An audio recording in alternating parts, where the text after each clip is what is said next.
Queridos hermanos, que el Señor nos bendiga en esta mañana. Leímos el pasaje que vamos hoy día a compartir y cuando pensamos en Isaías, en el libro de Isaías, el significado de Isaías es salvación. Y ya lo compartíamos esta semana con las hermanas de Mutim, que el profeta Isaías es llamado en un contexto particular. Él es llamado cuando muere el rey Usías. Y cuando uno lee Isaías capítulo 6, verso 1, dice, en los días en que murió el rey Usías, y de repente uno lo ve solo como un dato geográfico, como un dato, digamos, en tal fecha. Sin embargo, ese tiene su contexto. Lo veíamos con nuestras hermanas y decíamos que el rey Usías hizo tremendas cosas. Y toda la esperanza del pueblo estaba puesta en él porque el Señor, dice la Escritura, lo había bendecido como a ninguno mientras él buscó al Señor. Pero Isaías, como profeta, inicia en este tiempo con poca edad, medio cuestionado porque es familiar de algunos de los reyes, entonces se decía que, disculpen la palabra, pero como que el pituto estaba ahí. Y más encima, en un tiempo en que era difícil, porque había muerto el rey Usías. Pero la visión es que en ese día difícil, el Señor sigue reinando. Nuestro Señor reina a pesar de los días difíciles que usted y yo vivamos. Cuando miramos y vemos que le toca algo bastante difícil porque pensemos incluso en cómo eran gobernados. ¿Usted recuerda? Asirios, babilónicos, los romanos, ¿cómo eran gobernados el pueblo? Algunos eran gobernados bajo la lógica del miedo. Los asirios a los más líderes de los que los tenían oprimidos, el miedo era algo muy predominante. Si había alguien que liderara bien, entonces podían matarlo y ponerlo en una plaza pública. Entonces así nadie quería liderar, ¿no? Pareciera ser que a veces cuando tú y yo tenemos miedo, nos cuesta salir adelante. Pero también estaban los babilónicos, que ellos eran todo lo contrario, tomaban a los mejores líderes, los llevaban y los preparaban. Y les empezaba a ir bien. Entonces ellos como que empezaban a reflexionar en algún momento y decían, la estamos pasando bien con los que nos gobiernan. Y empezaban como a renunciar a sus raíces y a sus ideales. Pareciera ser que a veces también eso nos pasa a nosotros. Cuando nos empieza a ir bien y hay ideales que se ponen primero en nuestro corazón, nos vamos olvidando de cierta manera del Señor. ¿Y recuerdan cómo eran los romanos? Hacían lo que fuera, lo que les interesaba era que hubiera tributo para seguir con O sea, estaban angustiados económicamente. Y ese también es un miedo que tú y yo tenemos. Hoy día en que en nuestra región hay anuncios de empresas importantes que fallan, y que miramos que la economía no está bien, tú y yo podemos ser presos de este miedo. En ese día Isaías, voy al capítulo 6 para después explicar unas cosas más. En ese día Isaías dice, heme aquí, Señor, envíame a mí. Y fíjense que uno lo puede ver y es tan bonito, ¿no? La visión celestial que hay ahí. Y dice, Señor, yo voy a ir. Y si usted sigue leyendo, el Señor le dice, ok, vas a ir a un pueblo y le vas a hablar, pero no te van a escuchar. Ok, vas a ir a un pueblo, pero su corazón se va a poner duro y no se van a convertir. Y fíjese que él está como llamado a una misión y como que de entradita le dicen, ¿sabes? No va a resultar. Entonces no es fácil el llamado que tiene este hombre. porque es el mismo Señor que le está diciendo eso. Y miren, quiero solo que podamos leer lo que va a salir, que es Isaías capítulo 6, verso 11, porque Isaías le dice al Señor, cuando el Señor le dice todo esto: ¿hasta cuándo, Señor? ¿Hemos dicho a veces nosotros eso? ¿O lo hemos pensado a veces? Y miren lo que se responde: hasta que las ciudades estén asoladas y sin morador, y no haya hombre en las casas, y su tierra esté hecha un desierto, hasta que Jehová haya echado lejos a los hombres y multiplicado los lugares abandonados en medio de la tierra. Imagínense Isaías empezando con todo el contexto social, y más encima la única esperanza que él veía era que el Señor seguía gobernando, y sin embargo escucha eso. Personas que se van a ser esparcidas, desiertos que van a haber, y yo creo que a lo mejor este profeta podría haber dicho: Señor, está difícil. Yo conozco que tú eres misericordioso. Señor, ¿cómo vamos a hacer esto? Y de ahí, miren, fíjense, Isaías 50, el texto que vamos a utilizar, el texto que ya se leyó. Miren lo que dice, lo vamos a ver de nuevo. Ustedes, los que van tras la justicia y buscan al Señor, escúchenme. Fíjese, escuchen el sentido después. Miren la roca en la que fueron tallados. Miren la cantera de la que fueron extraídos. Miren a Abraham, su padre, y a Sara, que los dio a luz. Cuando yo los llamé eran solo uno, pero los bendije. ¿Recuerdan lo que decía antes? Que los iba a asolar, pero ahora ¿qué hace? Los va a multiplicar. ¿Y qué sigue diciendo? Sin duda el Señor consolará a Sión. Consolará todas las ruinas de lo que había antes, que iban a ser desolados. Miren, convertirá en Edén su desierto. ¿Recuerdan lo que decía, lo que leíamos antes? Su tierra será como un desierto, pero ahora cambia el escenario. Y en ella encontrarán alegría y regocijo, acción de gracias, música de salmos. Ese es el texto que queremos proponer. Y quisiera decir algunas cosas a la luz de lo que hemos estado trabajando. Es un Dios que nos habla y que nos ha hablado a través de su palabra, pero su palabra también trae consuelo. Y fíjese que podemos conversar y podemos dialogar, que todos en la vida luchamos con algo. Que uno a veces pareciera ser que mira a otra familia y dice: no hay ninguna dificultad.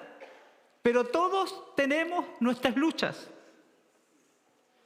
Y alguien ahí podría reflexionar y diría: sí, pastor, pero yo parece que tengo un doctorado en lucha.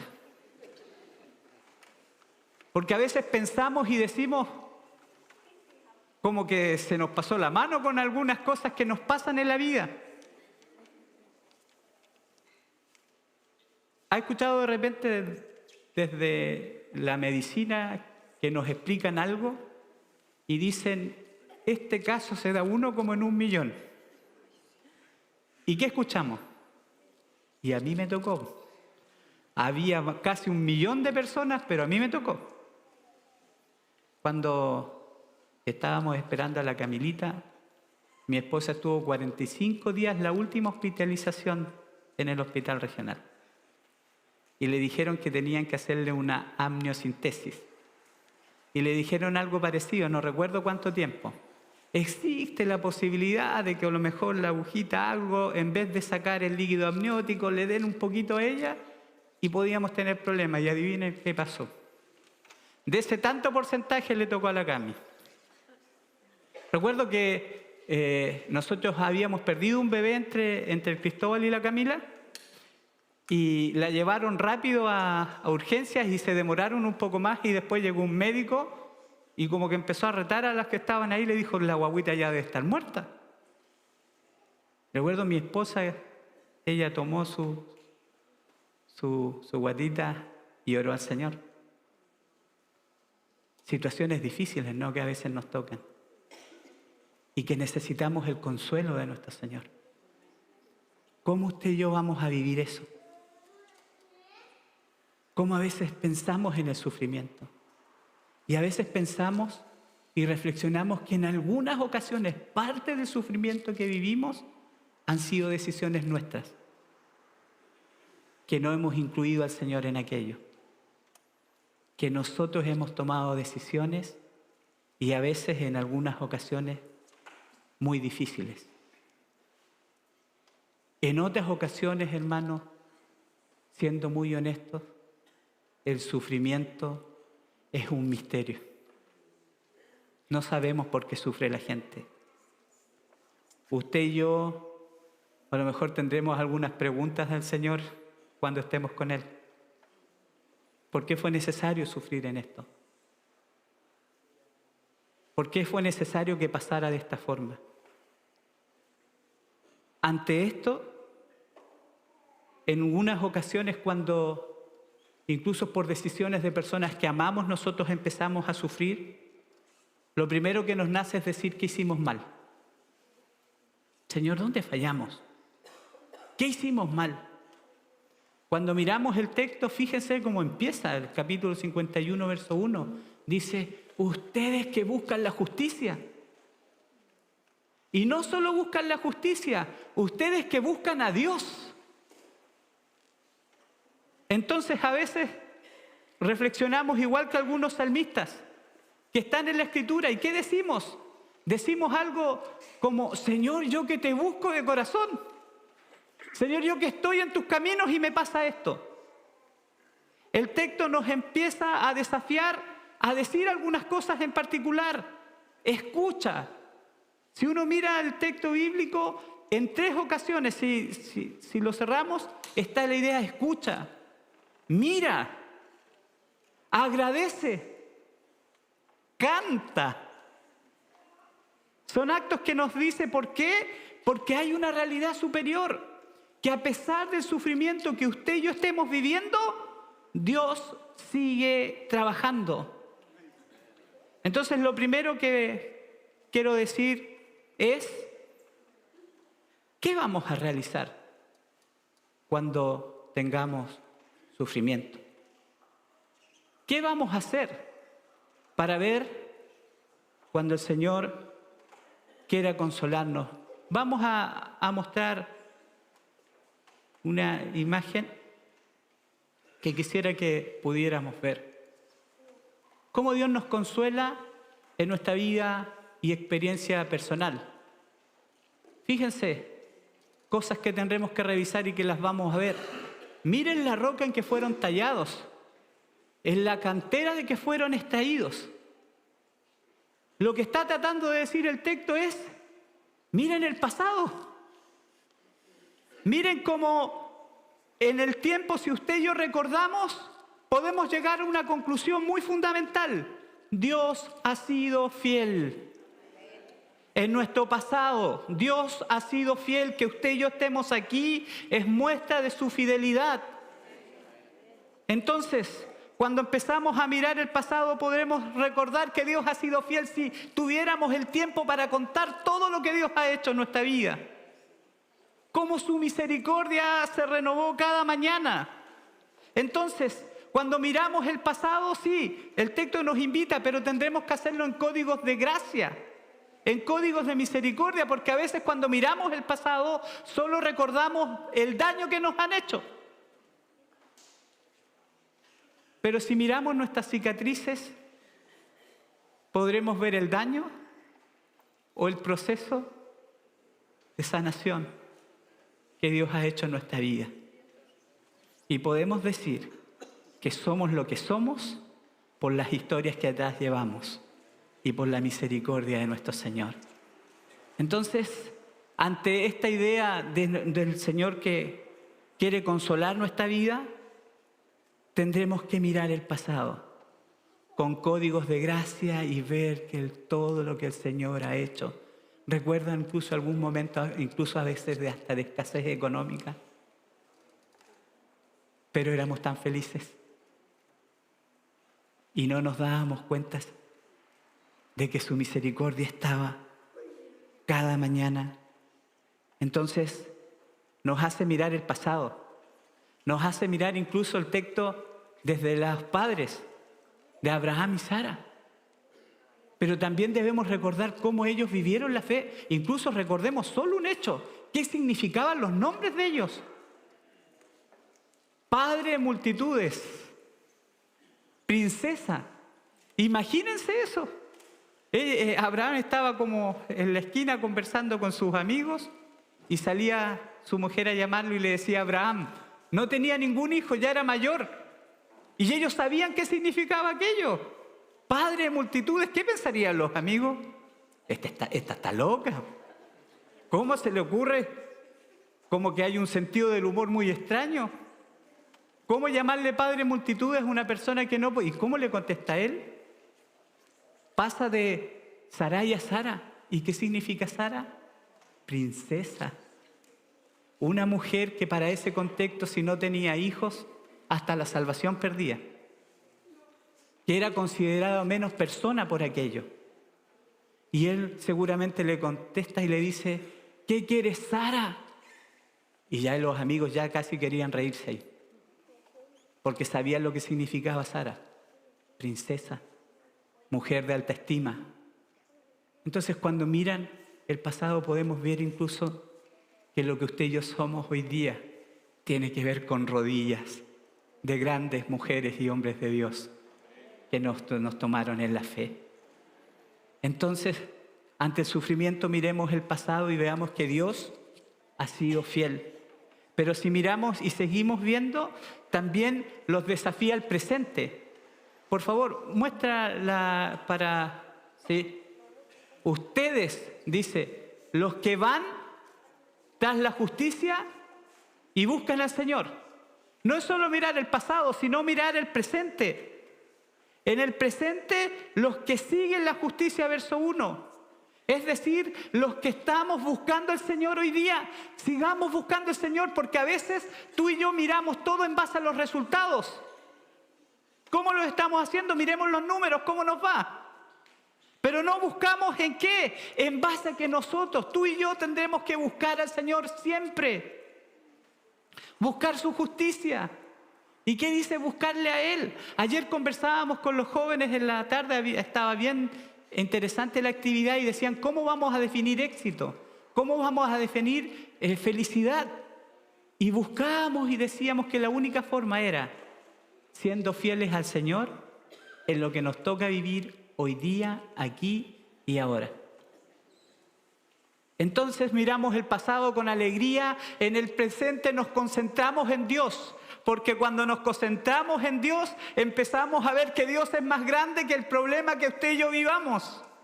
Porque cuando nos concentramos en Dios y empezamos a adorarle, vemos que algunos problemas no cambian como usted y yo queremos, pero algo hace el Señor en nuestro corazón. Y nuestro corazón recibe transformación. A veces las dificultades y los sufrimientos, hermanos queridos, sacan lo mejor de nosotros con la ayuda del Espíritu Santo en nuestra vida. Entonces, ¿qué les diríamos? ¿Qué diríamos hoy día? Si tú y yo estamos sufriendo, miremos al Señor. Si tú y yo estamos sufriendo, concentrémonos en buscar su rostro y sigamos caminando por la justicia. Pero también está el futuro.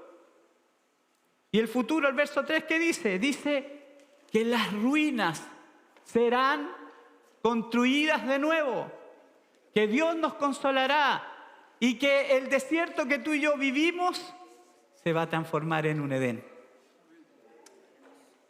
Entonces, miramos el pasado, el presente y el futuro y tenemos alegría de corazón para ver que Dios nos puede consolar en nuestra propia vida. Y fíjense lo que sigue diciendo. Voy a ir sintetizando. Este tiempo que hemos ocupado, lo hemos ocupado en la idea de que Dios nos habla. Y sabe, Dios nos va a hablar cuando usted y yo le buscamos con alegría de corazón, pero sabe, lo vamos a tener que buscar a través de la Escritura. La Biblia es fundamental porque necesitamos conocer a nuestro Señor en forma personal. Vamos a darnos cuenta que Dios no es caprichoso como algunos creen. Las imágenes a veces que tenemos de Dios. ¿Recuerdan ustedes a Moisés? Moisés, la única palabra que no quería escuchar era Egipto. No quería volver a Egipto. ¿Por qué no quería volver a Egipto? Porque ahí él era considerado un asesino. ¿Y Dios dónde lo llama? A la única palabra que no quería ocupar, Egipto. Entonces alguien diría, está harto caprichoso el Señor. ¿Por qué si lo único que no quería ocupar Moisés y escuchar era Egipto? ¿Por qué lo manda entonces allá? Bueno, porque el Señor quiere que usted y yo, al igual que Moisés, enfrentemos nuestras luchas. Y va a haber cosas que vamos a tener que enfrentar, pero nunca solos, con el Señor. Y es curioso, pero cuando Moisés dice a dar el paso, dice, ya yo voy a dar el paso, Señor, voy a ir con todos los miedos. ¿Y quiere ir? El Señor le dice, quiero decirte algo más, Moisés. Todos los que querían matarte ya están muertos. No hay nadie que sepa lo que pasó. Yo creo que Moisés podría haberle dicho, me lo hubiera dicho antes, Señor. Pero ¿sabe por qué está esa palabra en Egipto, en él? Porque no es un Dios caprichoso que quiera enfrentarnos con nuestros miedos para ver, sino porque quiere que usted y yo experimentemos la libertad de sentirnos perdonados, restaurados. Y en esa libertad empezamos a recibir consuelo. Queridos hermanos, aún algunos han dicho, oh Dios, que es que eres solo que lo alabemos a Él nomás y que no haya nadie que... ¿Y dónde está la familia? ¿Y dónde está esto y esto otro? Entonces, ¿cómo los alabamos? ¿Por qué alabarlo tanto? Bueno, porque cuando usted y yo alabamos, algo pasa en nuestro corazón. Porque cuando usted y yo ponemos en el centro de la existencia de nuestra vida al Señor y su palabra, todo lo demás viene por añadido. Entonces, qué importante es su palabra. Y a veces uno dice, bueno, yo empiezo a leer y como que me empiezo a confundir con hartas cosas, porque en muchas ocasiones, ¿cómo vamos a la Biblia? Como lectura informativa nos puede ayudar, pero hay una diferencia increíble entre lo que es formativo y lo que es informativo. No quiere decir que una sea más mala que otra, pero miren,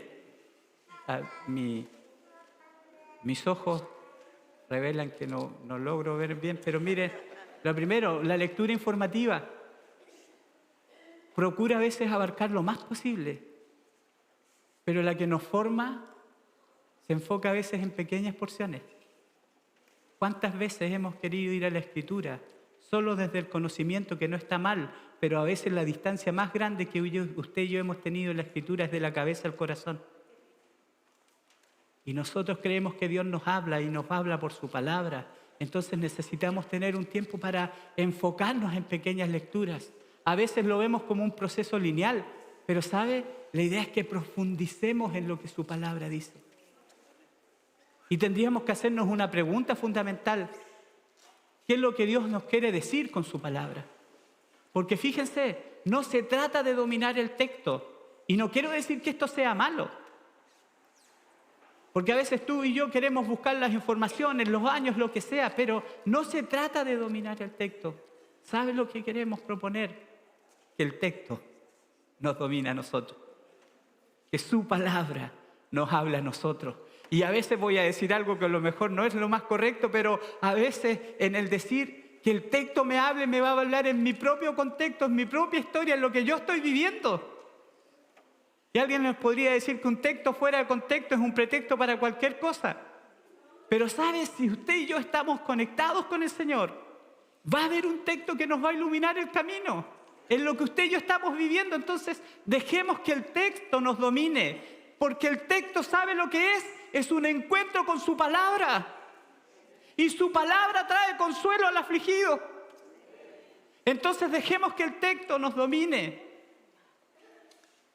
A veces, el texto se constituye en un objeto a utilizar. Pero, ¿sabe? Debemos considerarlo como algo que nos forme, como algo que nos hable, como algo en que usted y yo tengamos sumisión ante lo que su palabra nos dice. A veces solo analizamos y criticamos, pero ¿sabe? Necesitamos acercarnos amorosamente a su palabra. Necesitamos tener sumisión y estar con la voluntad de que Dios siga hablándonos. Miremos este propio texto que leíamos. ¿No será hermoso que Dios nos consuele con su palabra, que a través del desierto que usted y yo a veces vivimos, pasemos un Edén? Eso dice lo que acabábamos de leer hace un rato, que de un corazón vacío nos llenemos de gracia y que cuando vamos a su palabra, Dios sigue trabajando en nosotros. ¿No será necesario que, si bien es cierto la información nos ayuda, pero que su palabra sea información, pero que esa información traiga transformación de vida? Que su palabra nos transforme, que su palabra nos guíe, que su palabra nos consuele. ¿Qué lugar tiene la Biblia? Si decimos esto, ¿qué lugar tiene la Biblia en nuestra vida? ¿Qué lugar tiene la formación en que entre todos podamos buscar su palabra? ¿Qué lugar tiene la escuela bíblica dominical en los que hoy día queremos trabajar por aquella? ¿Qué lugar tiene incluso los tiempos de grupos pequeños para que usted y yo sigamos trabajando? Para que tengamos cuidado y nos ayudemos unos a otros. Estamos haciendo esfuerzos y seguiremos haciendo esfuerzos. Por ejemplo, si alguien quiere anotarse, estamos entregando una información a través de la Escuela Bíblica Dominical que tiene que ver con leer la Biblia en un año. Hay 3 formas de leerla. Es un folleto bastante grande y bonito y que tiene un precio de 3.000 y tantos pesos. Y que si usted quiere tenerlo y quiere desafiarse a que su palabra, la palabra del Señor, sea lo que nos guíe, puede hacerlo. Puede anotarse con Verónica Gallegos, que debe estar por ahí, o con algunos del equipo. Podemos hacerlo. ¿Qué lugar tienen los devocionales personales en la vida? Si queremos que Dios nos hable, y uno dice, es que Dios no habla hoy día. No es que no hable, sino es que usted y yo no tenemos el tiempo para ir a buscarlo. Y recuerdo a lo mejor algún texto que le ha ayudado en la vida. A mí en particular, Mateo 19:29 me ha ayudado mucho. Cualquiera que haya dejado padre o madre por causa de mi nombre, recibirá, dice, 100 veces más de lo que ha dejado. ¿Sabe por qué recuerdo ese texto? Yo, a lo mejor me estoy volviendo más viejo, pero recuerdo una historia en particular en mi vida en que ese texto me habló y dio luz profunda a lo que yo estaba viviendo. Había perdido a mi mamá, estaba con mi padrastro que se sumergió en el alcohol. Estábamos cerca de una Navidad y era la primera Navidad que teníamos que cocinar sin la mamá. Y yo quise cocinar. Recuerdo que la iglesia bautista donde yo iba estaba como 1,5 cuadras de mi casa. Entonces le eché harta agua a la olla y yo no sé por qué cosa pensé que si cocía el pollo después podía asarlo mejor, así que le eché agüita y lo dejé ahí. Me fui al templo un ratito porque me gustaba mucho estar ahí. Y cuando llego, uno de los hermanos que estaba a cargo de la obra me miró como su salvador. Me dijo, me falta un romano. Así que me puso una pelota de básquetbol con volantín en la cabeza así Y yo pasé al púlpito y lo único que tenía que decir era, verdaderamente este era Dios. El problema es que tenía que decirlo al fin de la obra. Así que ahí estaba arrodillado con cara bueno pensando en mi pollo. Yo creo que fue la oración más antibíblica que hice porque miraba a Jesús que no moría, que era un hermano, y yo entre mí decía, Señor, que muera luego Jesús. Hasta que murió Jesús me fui para la casa, abro la puerta, me meto a la cocina, una humadera, hermano. Dije, ¿cómo puedo rescatar esto? Empecé a tratar de rescatarlo y llega mi papá ebrio. Me insultó de una forma. Lo más suave que dijo fue acordarse de mi madre. Con lágrimas en los ojos, en un lavadero. Le dije al Señor, Señor, yo te busco, estoy en la iglesia. Te llevaste a mi mamá, no le ha pasado bien en la vida. ¿Qué quieres, Señor? ¿Qué quieres? Solo recuerdo ir a la Escritura.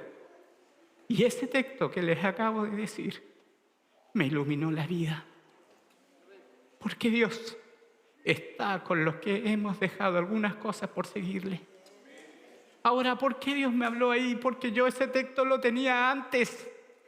Es que el Espíritu Santo no te va a traer un texto de la nada para iluminar la vida. Por eso que es importante, si Dios quiere que nos hable, aquí y ahora necesitamos ir a su palabra con todo, porque su palabra es un encuentro con Él. Y usted y yo, si queremos recibir consuelo, tenemos que ir a su palabra. Si queremos que Dios nos hable a lo que tú y yo estamos viviendo hoy día, necesitamos ir a su palabra, porque su palabra trae consuelo a nuestra vida. Quisiera invitarle a pensar en eso. Y quisiera invitarle, ya con la última reflexión, el punto 3, que está saliendo ahí, a ver esto. Dios consuela a través de la comunidad. Bendita y hermosa comunidad que nos libra del individualismo, que nos libra de pensar solo en nuestra familia y en nuestra casa, y nos hace pensar en el otro, y no solo pensar en el otro, empezar a amarlo. Miren lo que dice el texto, cuando los llamé eran solo uno, pero yo los bendije y los multipliqué. Quisiera invitarle a que pensáramos que Dios nos habla a través de las personas. Quisiera preguntarnos incluso cómo estamos hoy día. Y sabe, les animamos a cada uno de nosotros a abrir nuestro corazón. ¿Sabe por qué tenemos que abrir nuestro corazón? Porque a veces usted puede estar viviendo un desierto tremendo y nosotros no sabemos nada. Necesitamos que usted nos diga y le diga a alguna persona, esto estoy viviendo, porque si la carga es pesada, entre muchos se puede hacer más liviana. Necesitamos que abra su corazón. Y a veces no es fácil abrir su corazón. ¿Sabe por qué? Porque cuando usted abre su historia, se siente vulnerable. Y no nos gusta sentirnos vulnerables. Alguien, no sé por qué, nos enseñó que siempre tenemos que estar arriba al 100. Pero en la vulnerabilidad plena es donde el Señor mejor puede trabajar. Un no puedo mío y un no puedo suyo es el mejor lugar para que Dios pueda trabajar. Y nos necesitamos unos a otros. Recuerda una historia muy linda está en Marcos capítulo 2, de los amigos que llevan en camilla a su amigo que no puede caminar. Uno mira esa historia y quisiera que nos pudiéramos reflejar en qué lugar estamos. A veces estamos llevando a uno. Y lo estamos llevando porque es nuestro amigo y queremos llevarlo a Jesús. Pero en otras ocasiones nosotros seremos el que tiene que ser llevado. Y a veces cuesta, ¿no? ¿Te ha costado cuando te han ayudado en algo? Nuestro ego se va a la punta del cerro. Porque reventamos y somos tan vulnerables. Pero la iglesia es el antídoto que el Señor dejó para que seamos más fuertes unidos. Entonces, si queremos que Dios nos consuele, abramos nuestro corazón, tengamos amigos, seamos compañeros de viaje. No lleves tu carga solo o sola. Llevas mucho tiempo. Sí, Dios nos va a consolar con su palabra, sí, Dios nos va a consolar con las experiencias, pero la comunidad del Señor es la que puede guiarnos unos a otros. Eran solo unos, dicen, pero yo los multipliqué y los multipliqué para que pudiéramos hacer lo que dice Romanos 12, llorar con los que lloran y reír con los que ríen. Es el sueño del Señor. Es el sueño del Señor para esta, su iglesia. Hay una palabra hermosísima, se llama amigo, se llama amiga.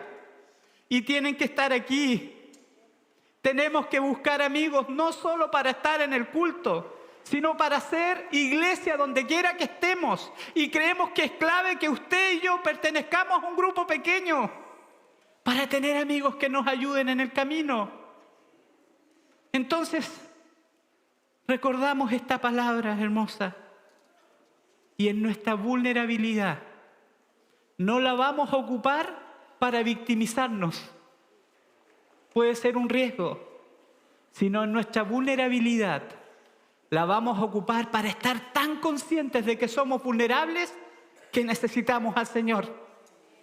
Y que toda nuestra vulnerabilidad se va a anclar en buscar al Señor con todas nuestras fuerzas. Y podremos decir, como dice la Escritura, y diga el débil, fuerte soy en Jesús, nuestro Salvador. Entonces, Dios quiere seguir consolando nuestra vida. Y tu experiencia es importantísima, porque el Espíritu Santo trabajará contigo.